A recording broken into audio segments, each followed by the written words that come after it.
एक सेठ जी को पता लगा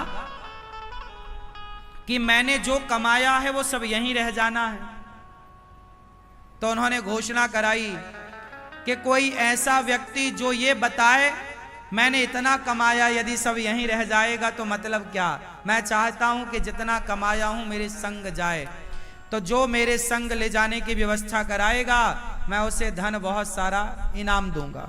अब बड़े बड़े ज्ञानी, बड़े बड़े पंडित, बड़े बड़े लोग आए कि भाई आज तक तो सुनो कोई एक रत्ती लेके ना गया, मरने के बाद तो एक रत्ती कोई लेकर, तो तुम क्या ले जाओगे, इसलिए तुम ये सपना छोड़ दो कि तुम जाओगे लेकर, कुछ ना जाएगा, सब यहीं का यहीं धरा रह जाएगा।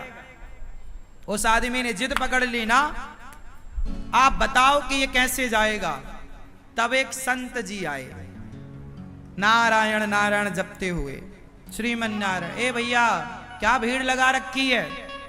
राजा वो सेठ बोला, महाराज मैंने इतना कमाया है, इतना धन दौलत जुटाया, और ये सारे लोग कह रहे हैं कि तेरा यहीं छूट जाएगा। अरे मैंने यहां छोड़ने के लिए कमाया है क्या, ऐसा बताओ कि मैं ले जाऊं। संत जी बोले, अभी बताता हूं, सुन।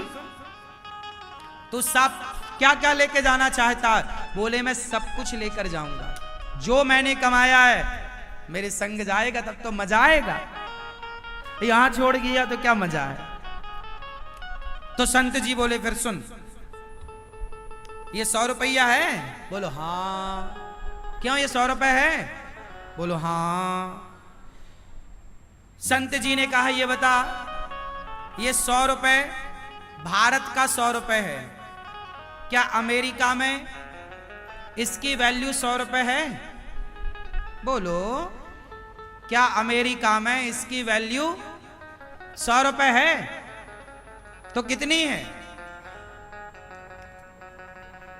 ये रुपया, यहां रुपया है 100, अमेरिका में ये रुपया ना चलेगा, वहां डॉलर चलता है। तो क्या करें, इस रुपया को जमा करो और वहां की करेंसी लो, वहां का डॉलर लो, जो वहां चलता है लो। संत जी ने कहा, सेठ जी जब भारत का रुपया भारत के बाहर नहीं चलता, तो भारत की संपत्ति भारत के बाहर ईश्वर के घर कैसे चलेगी। और सुन, तू ले जाना चाहता है तो चलेगी, जाएगी, पर कैसे। जैसे रुपए को हमने डॉलर में कन्वर्ट कराया, रुपए को किस में कन्वर्ट कराया, डॉलर में, उसी तरह तू अपनी जितनी दौलत लेकर जाना चाहता है उस संपत्ति को पुण्य में कन्वर्ट करा ले, पुण्य में लगा। जब तू अपनी दौलत किसी भूखे के भोजन में, भूखे की भूख मिटाने, प्यासे की प्यास मिटाने, किसी बेसहारा को सहारा देने, किसी के सिर पे छाया नहीं तो छाया देने में, जब तू सेवा में सब खर्च करेगा, तो जितना तूने खर्च किया है वो सब का सब उससे बढ़कर तुझे वहां प्राप्त होगा, वो तेरे संग चलेगा, वो तेरे संग चलेगा। तो आप लोग भी कुछ धन दौलत, कुछ संपत्ति संग ले जाना चाहते हो तो आप भी कुछ पुण्य कर लो, क्योंकि पुण्य ही संग जाएगा। धनानि भूमौ पशवश्च गोष्ठे, नारी गृहद्वारी जनः श्मशाने, देहश्चितायाम परलोक मार्गे, धर्मानुगो गच्छति जीव एकः। चलो बताओ, रुपया पैसा कहां तक साथ देता है। बोलो, मेरी मां जीते जी तक, जिंदा हो तो रुपया पैसा साथ दे सकता है। अच्छा, पत्नी कहां तक साथ देती है। बोलो, कहां, द्वार तक।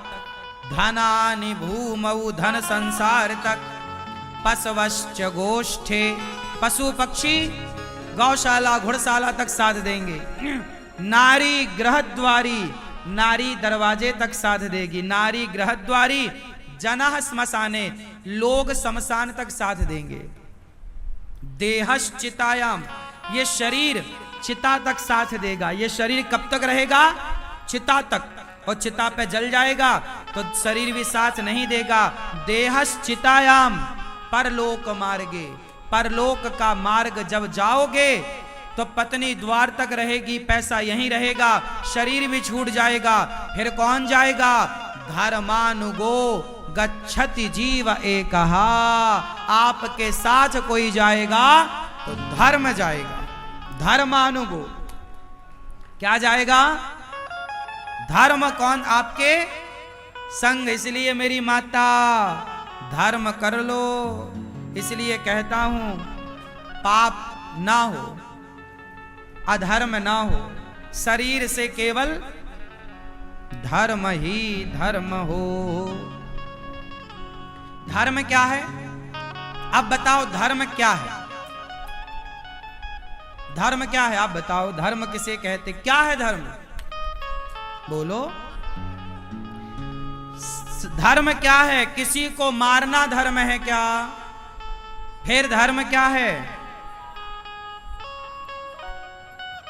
धर्म है दूसरों के पीड़ा को, दूसरों के दर्द को आप कम कर रहे हैं, वही धर्म है। आप किसी को दुख दे रहे हैं, वो धर्म।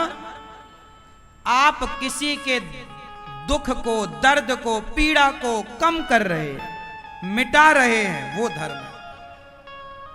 तो आपसे मेरी विनती है, किसी की पीड़ा मिटाइए। क्या पीड़ा मिटाना है?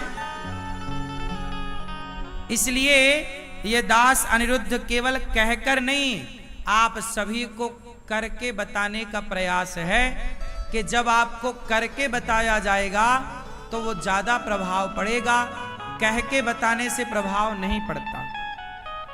इसलिए आप अपने बच्चों को गौरी गोपाल आश्रम जरूर लाओ और एक बार गौरी गोपाल आश्रम को विजिट करो, मतलब घूमो। यहां आप में से कितने लोगों ने गौरी गोपाल आश्रम का समूचा दर्शन किया है?